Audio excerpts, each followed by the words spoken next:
sehingga tuaian itu dituai. Saudara, saya percaya sementara kita menantikan kedatangan Tuhan, Tuhan memanggil kita untuk lebih giat memberitakan Injil. Tuhan memanggil kita lebih giat menjangkau bangsa-bangsa. Sampai hari terakhir pun, menurut ajaran Yesus dalam Injil Matius 24, berita kerajaan surga terus diberitakan sehingga kesudahan zaman. Sampai Tuhan Yesus mau datang pun, dia mau menyelamatkan orang.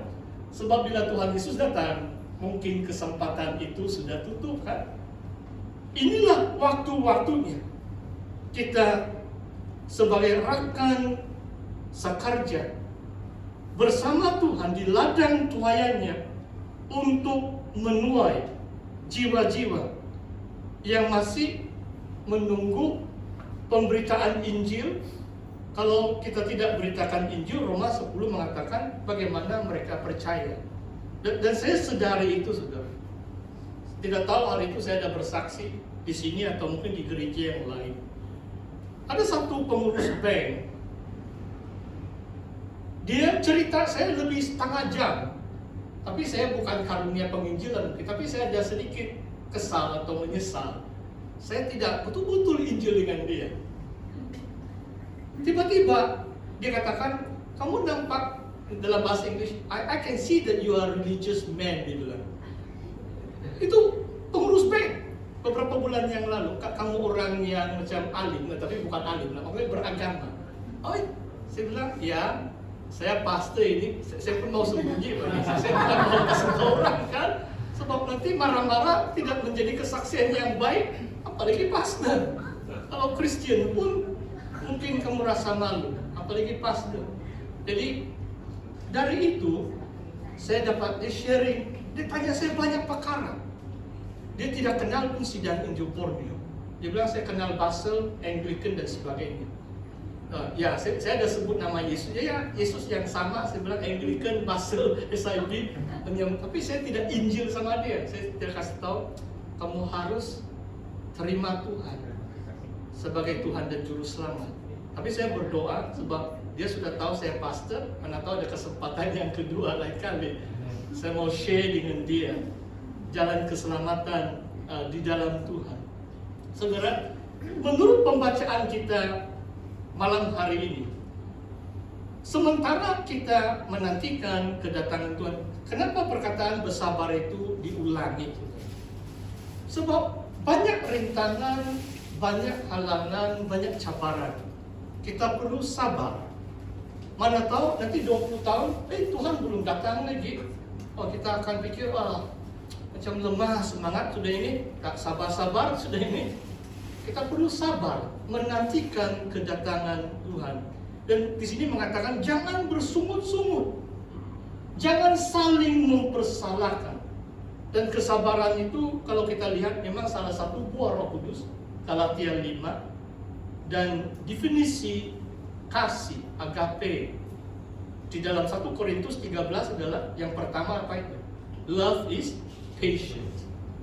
Kalau saudara mengasihi, saudara akan memiliki kesabaran. Dan saya pikir kenapa pengurus bank itu tiba-tiba mengatakan kamu orang yang beragama, sebab dalam beberapa kali saya ada pertemuan dengan dia.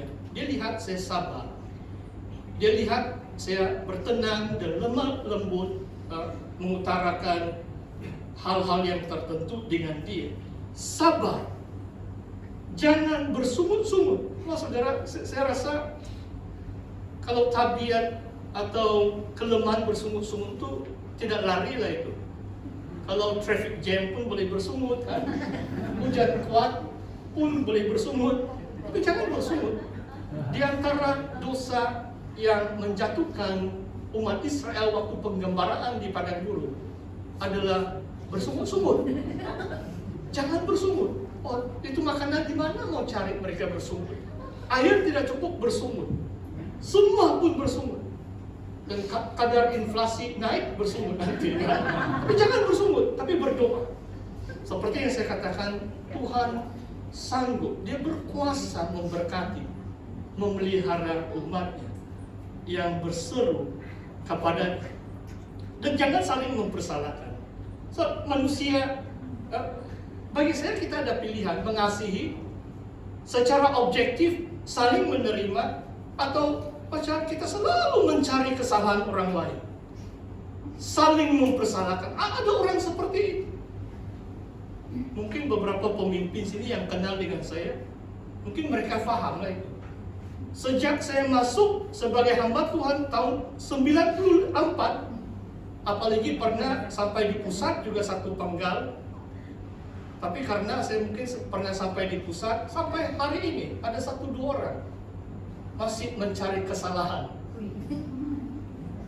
Yang sudah 26-27 tahun punya hal, mereka masih menyimpan dalam hati. Saya pun tidak tahu apa yang sudah berlaku. Saya anggap mereka friends saja. Saya mengasihi mereka secara jujur.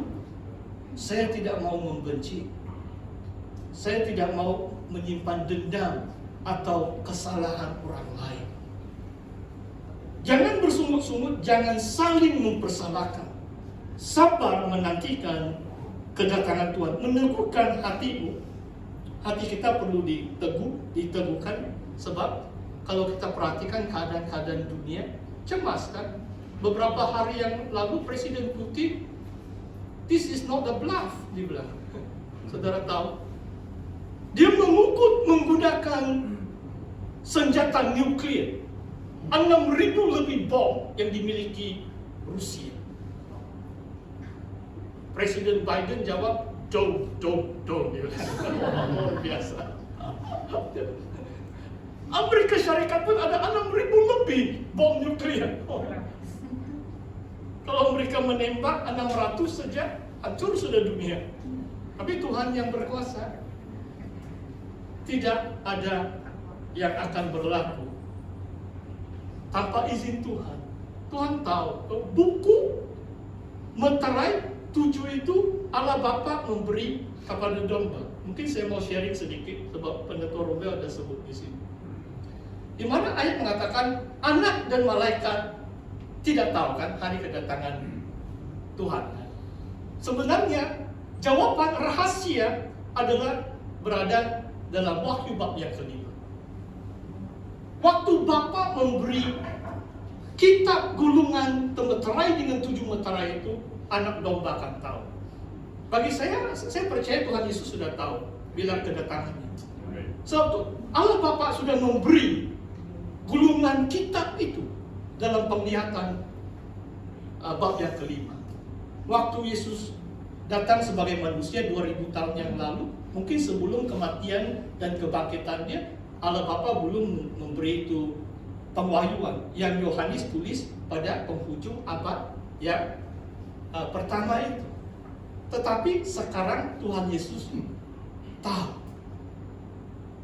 Dan dalam otoriti Bapa, Tuhan Yesus akan buka satu meterai lepas satu meterai, kemudian 7 sangkakala kan. Itu yang perayaan Rosh Hashanah, tiupan sangkakala menuju Yom Kippur, hari pengampunan dosa penebusan, dan 5 hari kemudian perayaan Pondok Daun, melambangkan perayaan kerajaan Allah bertakhta di Yerusalem. Zakaria 14 mengatakan pada kerajaan Allah di Yerusalem itu, kalau bangsa itu tidak datang merayakan Pondok Daun, tidak akan ada hujan. Itu kan berlaku pada kerajaan 1000 tahun kan. Tidak disebut kalau tidak merayakan Christmas, tidak ada hujan. Tetapi tertulis dalam Zakaria 14, kalau bangsa-bangsa tidak datang ke kota Yerusalem merayakan perayaan Pondok Daun, tidak ada hujan. Dan kalau jemaat Tuhan perayaan Pondok Daun pun tidak tahu, wah, itulah Hosea 4 mengatakan, umatku binasa karena kurang pengetahuan. My people perish for the lack of knowledge. Selagi Tuhan memberi nafas kepada saya, perjuangan saya macam baru mulai, ini tahun baru, perjuangan saya baru mulai. Di kalangan SIB pun macam baru mulai. Sebab ramai yang kurang pengetahuan. Jemaat Tuhan binasa karena kurang pengetahuan. Tetapi Tuhan mau kita dipenuhi dengan kebijaksanaan. Kebenaran firman Tuhan yang memberi kita hikmat dan kebijaksanaan yang memimpin kepada keselamatan oleh Yesus Kristus dalam 2 Timotius 3 ayat 15. Saudara, ada beberapa poin saya tahu mungkin kita pun semakin lapar sudah ini. Tapi yang 2-3 poin yang terakhir nanti makanan kiri kanan. Tadi saya ada cakap, saya bilang tidak payahlah saya bawa air. Kalau saya haus ada bagi saya. Haleluya. Dan sekarang saya itu anggur manis lah. Ini gereja SIB ini sensitif supaya kamu tahu ini anggur manis bukan memabukkan. Nanti saya pusat marah dengan saya lagi. Saya tidak mau begitu. Haleluya. Ya, itulah ada lagi saya boleh minum kalau tidak ada air. Saudara, teladanilah para nabi. Saya mau tanya dengan saudara. Jarang sekali saya ketemu, apalagi saya 6 tahun saya pun guru teologi kan. Perjanjian baru di Singapura. Saya mulakan pelayanan pun di MTS Melangkap, Namaus pun 3 tahun, dan sebelum itu pun part-time sana. Saya cukup lama mengajar di sekolah teologi, saudara. Lebih 10 tahun kalau di Singapura dan di Sabah. Dan kalau saya tanya, pelajar teologi pun yang bakal jadi pastor, kalau saya tanya tentang nabi-nabi, sedikit yang tahu. Saya mau tanya dengan saudara, siapa di antara mana satu nabi yang merupakan nabi kegemaran Anda? Do you have a favorite prophet? Sebab di sini mengatakan teladanilah para nabi. Kalau saudara tidak tahu, mungkin saudara meneladani itu BTS yang bukan Namaus tuh, tapi penyanyi pop.